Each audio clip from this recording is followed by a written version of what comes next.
myopia is now known as the youngest lifestyle disorder. Myopia has been a problem since ages, but it has been more and more on the rise, and especially during the COVID times when there were lockdowns, children were locked down, they were not exposed to sunlight on the outdoors, and in addition they were having schooling done online, and smartphones was the basis of all the learning for these children. This made them accessible to these smartphone activities, which is also continuing. So unfortunately we saw there was a COVID epidemic. In addition, there was also a myopia epidemic which has come up. Increased screen time, because during the COVID time the children were exposed to more of gadgets like the mobile phone, and all the classes were online with a lot of computer and iPad usage. Myopia management is an overall management of a person having myopia, which includes myopia control, which specifically addresses the issue of how we can check progression of myopia. Myopia, or the power prescription which keeps changing or increasing, is called progressive myopia. Few decades back this used to be rare, and we used to find occasionally 1 or 2 children having this progression. But now the progressive myopia is very common in children, and the numbers are fast progressing. Myopic parents generally have myopic kids. There is a 7 times risk in kids who are having myopic parents. Secondly, our life history also affects the myopia progression. Most of the premature babies can develop into myopia. Lifestyle, nowadays we all are on digital gadgets. So our lifestyle has changed and it can lead to myopia progression further. Our environmental has also changed, environmental modifications required, because our eyes are meant for distance fixation, for 6 meters and infinity. But nowadays we are using our eyes more on the digital gadgets at the distance of 30-40 centimeters.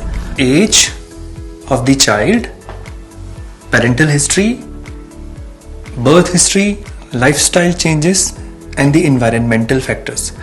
So age, that the 6 to 16 is very crucial, where you can see the rapid change, and the parental history.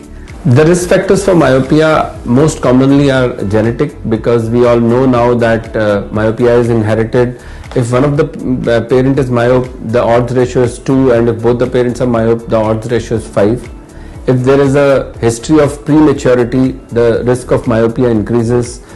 If there are lifestyle issues like watching lot of iPhone, lot of iPad, or if there are issues of near work, the chances of myopia increases.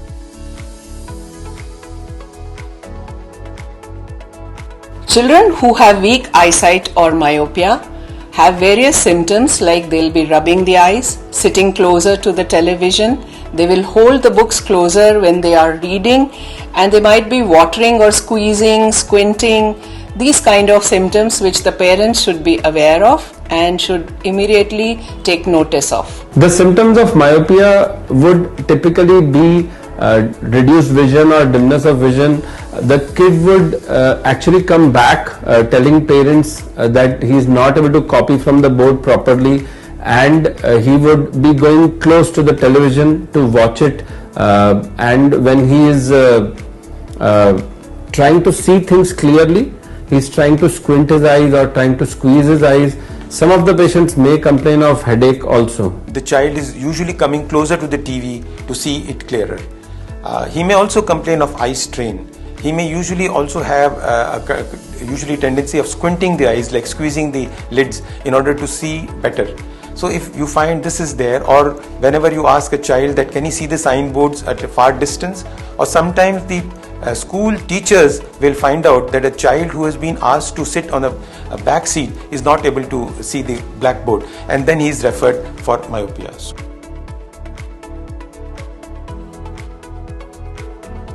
As an optometrist or as an ophthalmologist, as a pediatric ophthalmologist, whenever a kid walks into our clinic, we have to do cycloplegic refraction. We have to give them clinically proven, scientifically proven, evidence-based glasses to them.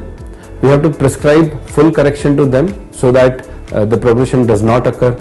If at all there is a progression, we should measure axial length, take keratometry, take relevant data, and follow them up. We have to tell the patient that you have to come back for the follow-up to see whether myopia is progressing or not. So the parents who are myopic need to remember that they need to bring their children for an eye checkup maybe by preschool or at least at the school age entry.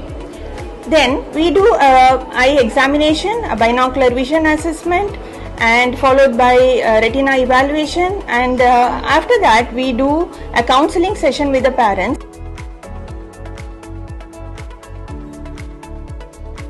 It is a very high risk of glaucoma, cataract, retinal diseases which will manifest as one ages.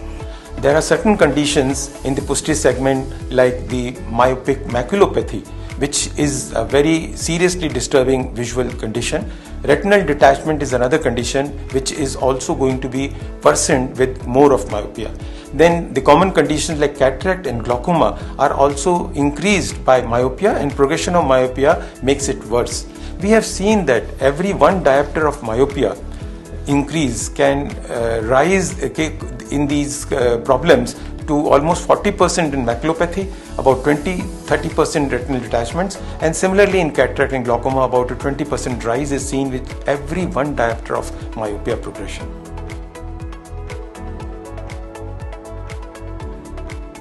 Prescribing undercorrection, prescribing overcorrection doesn't work. If you prescribe undercorrection, the image which is forming on the retina may not be clear, and this may actually lead to progression of glasses rather than stopping the progression of glasses. So undercorrection, overcorrections, no. Typically we have to give an optimum correction which is needed to the child.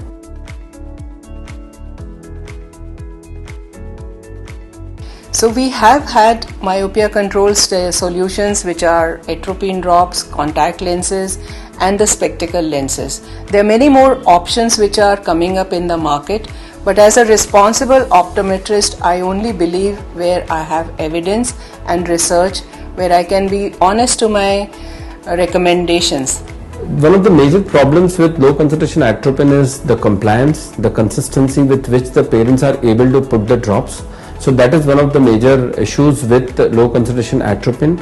Some other problems are that you have to use them for over a period of 2 years. The safety and efficacy, the pupillary diameter may increase with atropine, and there may be complaints of near vision problem with low concentration atropine eye drops.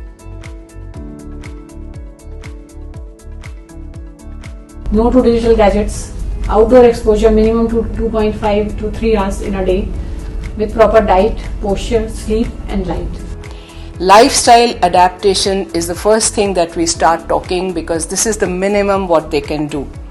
Most of the children who progress very rapidly are certainly the ones who are typically hooked on to near digital devices and have maintained themselves to be indoors. So the first thing, reduce the near activities, control the digital screen activities and take the children outdoors as much as possible. They have to be engaged in sports activities, which I encourage them, something where they have to be outdoors. Even opening the curtains out and letting daylight be more exposed is important for these children. They don't have to be studying in the dark, and most of the time we just make the parents understand that engage your child into some sport activities so that it anyway relaxes, and of course it's a fun activity also. The myopia treatments have to be based or customized for each family. It cannot be a one size fits all. So the myopia treatments are given with the parental myopia, the sibling myopia, the risk analysis, the behavior of the child, the amount of time spent on gadgets, the time spent outdoors, how many times they have changed glasses previously. The follow-up in myopia management, depending upon the case and the strategy that we have adopted, is very important. I write that down and make sure that the child follows up. It can be a 2-weekly, 3-monthly or even a 6-monthly follow-up. These are frequent follow-ups which are important so that we ensure that the myopia management strategy which is done is effective and the progression is controlled. So we have had myopia control solutions which are atropine drops, contact lenses and the spectacle lenses. There are many more options which are coming up in the market, but as a responsible optometrist I only believe where I have evidence and research, where I can be honest to my recommendations. Myopia control must be given as an option to every child, who has progressive myopia. So it is not only about the solution. There we have to include correction, control and precautions.